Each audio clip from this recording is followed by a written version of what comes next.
Hello అందరికీ welcome to our channel. ఈరోజు నా మార్నింగ్ రొటీన్ ఎలా ఉంటుందో అయితే మీతో షేర్ చేస్తాను. స్కూల్స్ కూడా స్టార్ట్ అయిపోయినాయి కదా, మార్నింగే నేను లంచ్ బాక్స్ అయితే ప్రిపేర్ చేసేయాలి. దానికోసం అయితేనేమో ఒక సైడు రైస్ కూడా కుక్ అవుతూ ఉంది. మండే రోజు అంటే 2 డేస్ హాలిడేస్ వచ్చి ఉంటాయి కదా, మనం లేజీగా ఉంటాము. అందుకని ఫాస్ట్గా అయిపోయేటువంటి రెసిపీ అయితే ఈరోజు నేను లంచ్ బాక్స్లో అయితే పెట్టేస్తాను. ఎగ్ రైస్ అయితే ప్రిపేర్ చేస్తూ ఉన్నాను. మా అమ్మాయి అయితే మాత్రము ఎక్కువగా బెల్ పెప్పర్ చట్నీయే తింటుందన్నమాట. ఎప్పుడైనా ఆమె బోర్ కొట్టింది అని చెప్పింది అనుకోండి, అప్పుడైతే ఆమెకి చేసేటువంటి చట్నీలు ఇంకొక 2 కూడా ఉన్నాయి. ఒకటైతే మాత్రము మా అమ్మమ్మ చేసేటువంటి చట్నీ అనమాట. ఇంకొకటైతేనేమో మా అత్త చేసేటువంటి చట్నీ. ఈరోజైతే మాత్రము మా అత్త స్టైల్‌లో పీనట్ చట్నీ అయితే ప్రిపేర్ చేస్తూ ఉన్నాను. వీటికైతే మాత్రము వేయించినటువంటి పీనట్స్‌తో కుదరదనమాట. అప్పటికప్పుడే వేయించుకొని చేయాలి. రైస్ కుక్ అవుతున్నప్పుడే నేను కొంచెము ఆయిల్ యాడ్ చేసుకున్నాను ఒక ప్యాన్‌లో. కొన్ని పీనట్స్ అయితే యాడ్ చేసుకున్నాను. రెడ్ చిల్లీస్ యాడ్ చేసుకోవాలి. ఇవి కొంచెం బాగా ఫ్రై అయిన తర్వాత కొంచెం అయితే జీలకర్ర యాడ్ చేసుకోవాలి. కొంచెం చింతపండు యాడ్ చేసుకోవాలి. ఒక గార్లిక్ క్లోవ్ కూడా యాడ్ చేసుకొని ఇంకొంచెం సేపు అయితే బాగా ఫ్రై చేసేసుకొని పక్కన పెట్టేసుకోవాలి. అవి బాగా చల్లారిన తర్వాత ఒక మిక్సీ జార్లో యాడ్ చేసుకోండి.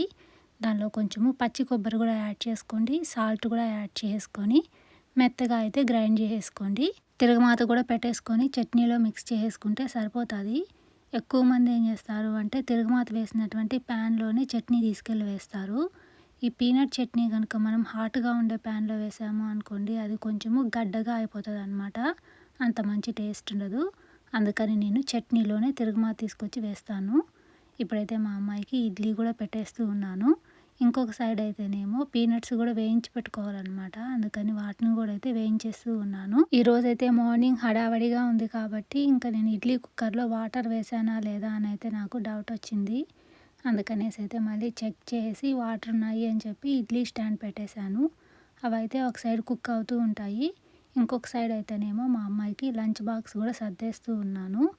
ఎస్టర్డే అయితే నేను ఒక ప్లెయిన్ కేక్ లాగా చేశాను అనమాట. ఆ కేక్ అయితే కూడా కొంచెం బాక్స్లో పెడుతూ ఉన్నాను స్నాక్గా తినడం కోసము.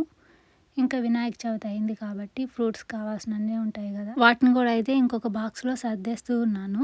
ఒక ఆరెంజ్ పెడుతున్నాను, కొన్ని గ్రేప్స్ పెడుతున్నాను అనమాట. వినాయక చవితి కోసము green colour grapes, red colour grapes 2 colours తీసుకొని వచ్చాము. వాటిని అయితే కూడా ఈరోజు లంచ్ బాక్స్లోకి అయితే పెట్టేస్తూ ఉన్నాను. ఇంకా ఎగ్ రైస్ కూడా రెడీ అయిపోయింది. వీటిని పెట్టడం అయిపోయిన తర్వాత అయితే ఎగ్ రైస్ కూడా ఒక బౌల్లో వేసి పెట్టేసుకుంటాను.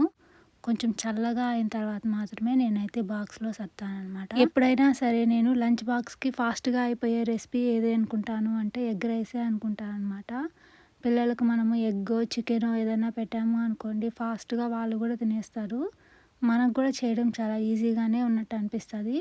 అందుకని ఈరోజైతే నేను ఎగ్ రైసే పెట్టేశాను. ఒక స్పూన్ కూడా అయితే పెట్టేశాను అనమాట. లంచ్ బాక్స్లో అయితే నేను వాటర్ బాటిల్ ఫుడ్తో పాటు అయితే ఒక శానిటైజర్ కూడా పెడతాను. వాళ్ళు తినే ముందు అయితే కొంచెం చేతులకైనా వేసుకుంటారు అని చెప్పేసి. పిల్లలైతే స్కూల్కి వెళ్తే చేతులు ఎక్కడ పెడితే అక్కడ పెట్టేస్తూ ఉంటారు. అందుకని తినే ముందు కొంచెము శానిటైజర్ వేసుకొని స్పూన్తో తిను అని అయితే చెప్తాను అనమాట. మనం చెప్తాము, వాళ్ళు వేసుకుంటారో లేదో అని చెప్పేసి అయితే నేను డైరెక్ట్గా లంచ్ బాక్స్లోనే వేస్తాను. ఓపెన్ చేసిన వెంటనే కనిపించేలాగా ఉండాలి అని చెప్పి పైనే పెట్టాను. ఆమెకి తీయంగానే కనిపిస్తుంది కాబట్టి మా అమ్మ చెప్పిందని గుర్తొచ్చైనా వేసుకుంటుంది అని చెప్పేసి. ఇప్పుడైతే లంచ్ బాక్స్ సర్దడం కూడా అయిపోయింది. ఇప్పుడు నేను ఫస్ట్ రాత్రి కడిగినటువంటి గిన్నెలు ఉంటాయి కదా, వాటన్నిటిని అయితే నీట్గా సర్దేసుకుంటాను. ఇప్పుడు వచ్చినటువంటి గిన్నెలు ఉన్నాయి కదా, వీటన్నిటిని అయితే నీట్గా కడిగి ఆరబెట్టేసుకుంటాను. ఈరోజైతే నేను ఎగ్ ప్రిపేర్ చేశాను కాబట్టి ఎగ్ని అయితే ఒక బౌల్లో మిక్స్ చేసుకుంటాను కదా, ఆ బౌల్ని కనుక మనము సింక్లో ఉండేటువంటి అన్ని గిన్నెలతో కలిపి కనుక కడిగితే మాత్రము మిగతా అన్ని గిన్నెలు కూడా ఎగ్ స్మెల్లే వస్తాయి. అందుకని ఫస్ట్ నేను అన్ని మంచి గిన్నెలన్నీ కడిగేస్తాను. లాస్ట్లో మాత్రమే ఎగ్ గిన్నెలు అయితే కడుగుతాను. ఇలా చేయడం వల్ల అయితే మాత్రము మిగతా గిన్నెలకి ఎగ్ స్మెల్ అయితే అసలు రాదు. నాకు ఈ గిన్నెలు కడగడంతో పాటు కప్స్ ఉంటాయి కదా, వీటిని కడగడానికి అయితే కూడా కొంచెం ఎక్కువ టైమే తీసుకుంటుంది. మనం లిప్స్కి టచ్ చేసుకొని కప్లోంచి మిల్క్ కానీ ఇంకా వాటర్ కానీ తాగుతాం కాబట్టి మన లిప్స్ ఎక్కడైతే టచ్ అవుతాయో అక్కడంతా కొంచెము బంకలాగా అయిపోయి ఉంటుంది. ఒక 2-3 సార్లు అయినా కడిగితే కానీ ఆ జిడ్డు అయితే మాత్రం అసలు పోదనమాట. ఫస్ట్ ఒకసారి అయితే మాత్రం నేను సోప్ వేసేసి నీట్గా రుద్దేస్తాను. మళ్ళీ వాటర్ వేసి కడిగేటప్పుడైతే మాత్రము చేత్తో నీట్‌గా టచ్ చేసుకుంటూ కడతాను. అప్పుడైతే నాకు ఇంకా జిడ్డుందా, పోయిందా అనేదైతే తెలిసిపోతది. మా ఇంట్లో అయితే ఎక్కువగా మేము ఈ కప్సే వాడతామనమాట. Ceramic cups. వీటి వల్ల అయితేనే మంచిగా ఉన్నట్టు అనిపిస్తది. స్టీల్ గ్లాసులు గానీ, ఏదన్నా గిన్నెలు గానీ వాడాము అనుకోండి, వాటికైతే మాత్రము ఎగ్ స్మెల్ అయితే ఎక్కువగా పట్టేసుకుంటది. అంత ఫాస్ట్‌గా అయితే అసలు పోనే పోదు. ఐరన్ ప్యాన్ కానీ, ఐరన్ కడాయి అయితే మాత్రము ఎగ్ వాటికైతే చాలా మంచిగా వస్తది. అవి కొంచెం మనం స్లోలో పెట్టినా కానీ హీట్ అనేది చాలా ఎక్కువగా ఉంటది కాబట్టి చిన్నగా కుక్ అవుతాయన్నమాట. ఎగ్ అనేదైతే మాడిపోకుండా మంచిగా కుక్ అవుతూ ఉంటది స్లోగా. అందుకని నేను ఎప్పుడైనా సరే ఐరన్ ప్యాన్‌లోనే ఆమ్లెట్ గానీ, స్క్రాంబుల్డ్ ఎగ్స్ కానీ అయితే దానిలోనే ప్రిపేర్ చేస్తాను. గిన్నెలు కడిగే పనంతా అయిపోయిన తర్వాత అయితేనే మా అమ్మాయికి బ్రేక్‌ఫాస్ట్ పెడతా అనమాట. ఇప్పుడైతే టైము 7:35 అలా అవుతూ ఉంటది. ఈరోజైతే మా అమ్మాయికి ఒక ఇడ్లీ పెట్టేశాను. మేము వాడేది ఇడ్లీ రైస్‌తో ఇడ్లీ కాబట్టి అవి వైట్‌గా స్పాంజ్ లాగా ఉంటాయన్నమాట. టేస్ట్ అయితే మాత్రము చాలా వస్తది. పీనట్స్ అయితే కూడా ఇందాకనే ఏయించేసాను కదా! అవైతే కొంచెం చల్లగా అయిపోయాయి. వాటిని తీసి అయితే ఒక బౌల్‌లో వేసేసి పెట్టేసుకుంటున్నాను. ఇంకా కొంచెం చల్లగా అయిన తర్వాత అయితేనే లిడ్ కూడా క్లోజ్ చేసేస్తాను. ఈ పీనట్స్ అయితే వేయించడం కూడా అయిపోయింది.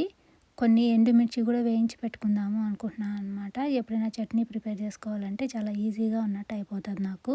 ఎండుమిర్చి అయితే నేను ఇప్పుడు కొంచెము ఎండబెట్టేసుకొని తర్వాత అయితేనే ఒక డబ్బాలో స్టోర్ చేసుకుంటాను. మనం షాప్ నుంచి కొనుక్కొని వస్తున్నాం కదా ప్యాకెట్, అలాగే కట్ చేసి డబ్బాలో వేసి పెట్టేస్తుంటే వాటికి కొంచెము బూజు వచ్చేస్తుంది అనమాట, ఫంగస్ లాగా. అందుకని కొంచెం సేపు అయితే ఎండలో ఆరబెడదాము అని చెప్పి ఒక ట్రేలో వేసి పెట్టుకున్నాను.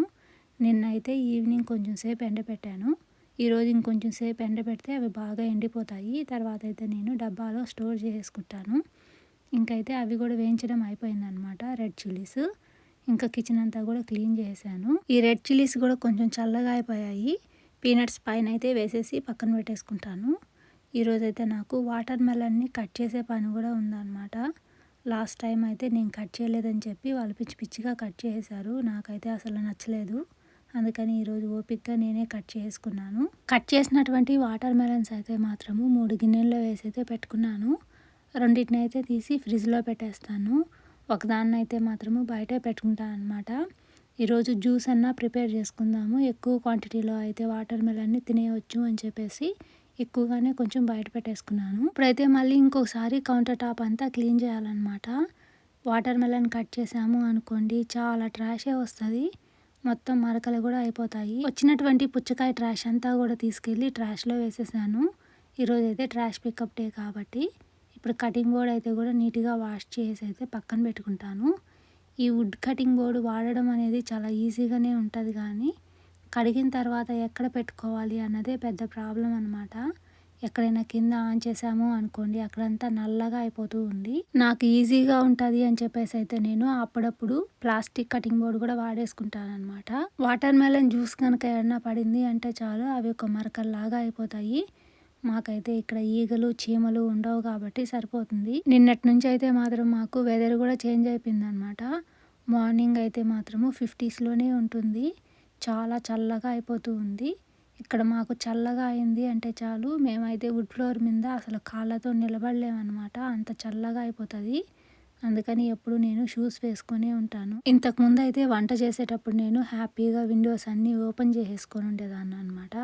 ఇప్పుడైతే మాత్రము విండోస్ అనేటివి కూడా ఎక్కువగా ఏమీ ఓపెన్ చేయలేము చల్లగా ఉండడం వల్ల. చలిగాలి అయితే లోపల వచ్చేస్తుంది. ఇప్పుడు నాకైతే కిచెన్ క్లీనింగ్ అంతా కూడా అయిపోయింది.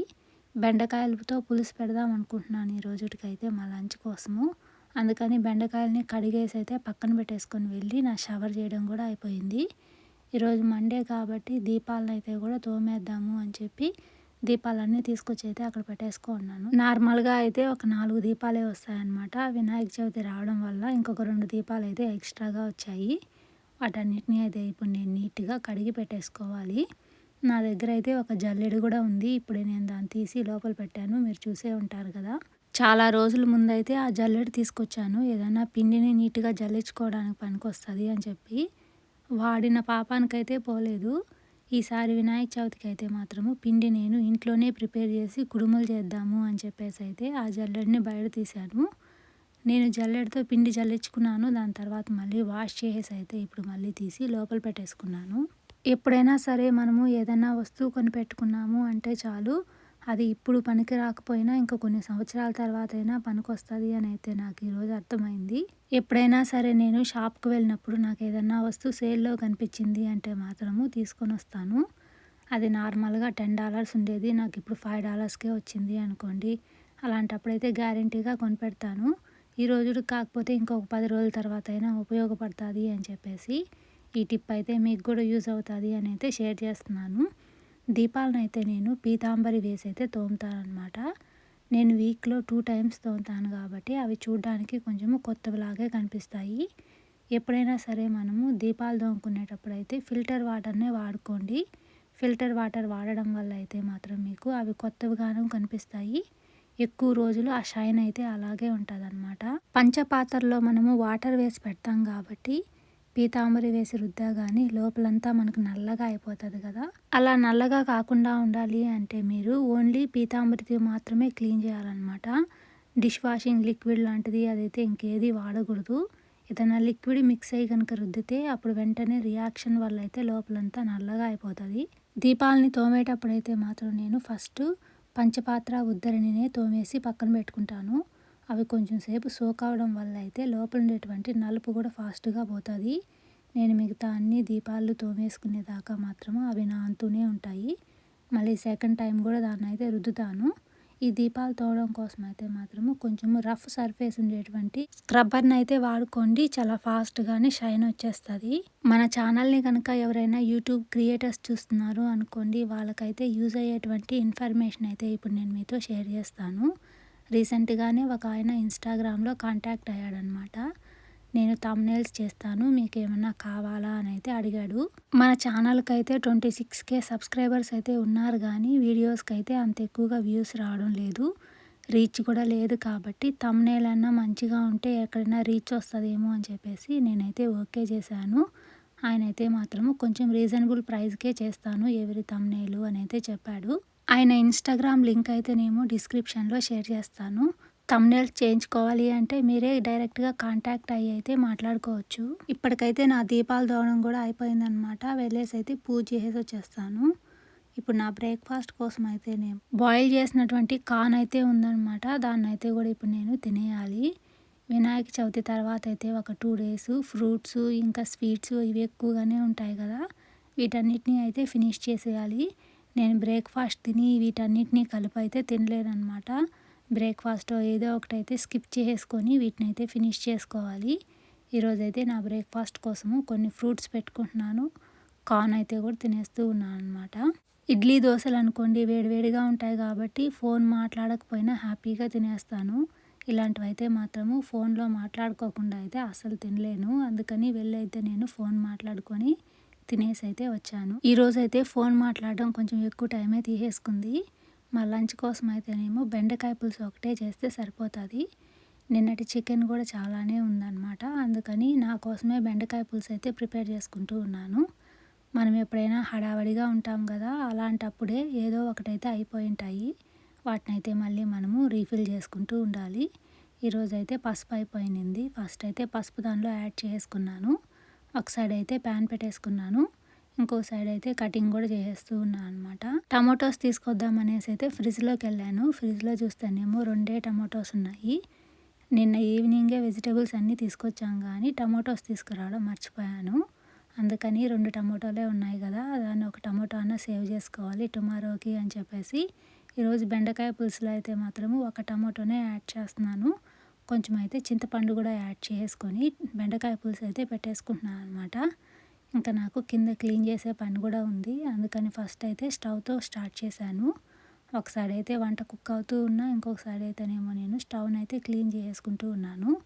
హాట్‌గా ఉంటాయి. కొంచెం అయితే జాగ్రత్తగా క్లీన్ చేయాలన్నమాట.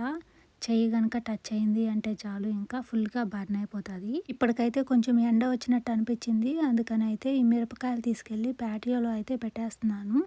ఇవి ఇంకొంచెం సేపు బాగా ఎండితే చాలు లోపలైతే స్టోర్ చేసేసుకోవచ్చు అని చెప్పేసి బయటైతే పెట్టేసొచ్చాను. ఇంతకుముందు ఎప్పుడూ అయితే నేను ఇలా ఎండబెట్టలేదనమాట. ఈరోజే ఫస్ట్ టైం ఎండబెడుతూ ఉన్నాను. లాస్ట్ టైం తీసుకొచ్చినటువంటి చిల్లీస్ అయితే ఫంగస్ వచ్చేసి పాడైపోయాయన్నమాట. అందుకని ఈరోజు జాగ్రత్త పడి ముందుగానే ఎండబెట్టేస్తున్నాను. ఇప్పటికైతే బెండకాయ పులుసు కూడా రెడీ అయిపోయింది. దాన్నయితే తీసి ఒక బౌల్‌లో వేసి పెట్టేసుకుంటున్నాను. వచ్చినటువంటి గిన్నెలన్నిటిని అయితే కూడా ఇప్పుడు నీట్‌గా కడిగి పెట్టేసుకోవాలి. నిన్న మిగిలినటువంటి చికెన్ కర్రీ అయితే కొంచెం ఉందనమాట. దాంతో పాటు చికెన్ ఫ్రై కూడా ఉంది. ఆల్రెడీ కలిపినటువంటి చపాతీ పిండి కూడా ఉంది. ఎలాగో చికెన్ కర్రీలోకి అయితే చపాతీ బావుంటది అని చెప్పేసి అయితే ఇప్పుడు ఒక 2 చపాతీలు కూడా చేసి అయితే పక్కన పెట్టేస్తాను. చపాతీలు అనేటివి మీకు సాఫ్ట్‌గా రావాలి అంటే ప్యాన్ అనేదైతే మాత్రము చాలా ఎక్కువగా హీట్ అయి ఉండాలనమాట. పొగలు వస్తూ ఉండాలి ప్యాను. దాని మీదే గనుక మీరు చపాతీ వేసి 2 సైడ్‌లు కాల్చారు అనుకోండి, అప్పుడైతే చపాతీలు చాలా సాఫ్ట్‌గా వస్తాయి. అవి పొంగుతున్నట్టుగా కూడా వస్తాయన్నమాట. మీరు చల్లగా ఉన్న పెనం మీద చపాతీలేసి ఎక్కువసేపు తిప్పుతూ కాలిస్తే మాత్రము అవి కొంచెము గట్టిగా అయిపోతాయి. ఇప్పుడైతే చపాతీ చూడండి ఎలా పొంగుతూ ఉందో, ఎక్కడైతే పొంగినట్టుగా ఉంటదో అక్కడైతే మీరు కొంచెం గనుక ప్రెస్ చేశారు అనుకోండి, ఆ హీట్ అయితే ఇంకొంచెం పక్కకు కూడా స్ప్రెడ్ అయ్యి చపాతీ అయితే మాత్రము బాగా పొంగినట్టుగా వస్తది పూరీలాగా. అప్పుడు చాలా సాఫ్ట్‌గా ఉంటాయి. నాకైతే వంట పని కూడా అంతా అయిపోయింది కాబట్టి క్లీనింగ్ కూడా అయిపోయింది. నా లంచ్ అయితే కూడా చేసేస్తున్నాను. Thank you so much for watching అండి. మరో వీడియోతో కలుద్దాము. అంతవరకు సెలవు. బాయ్.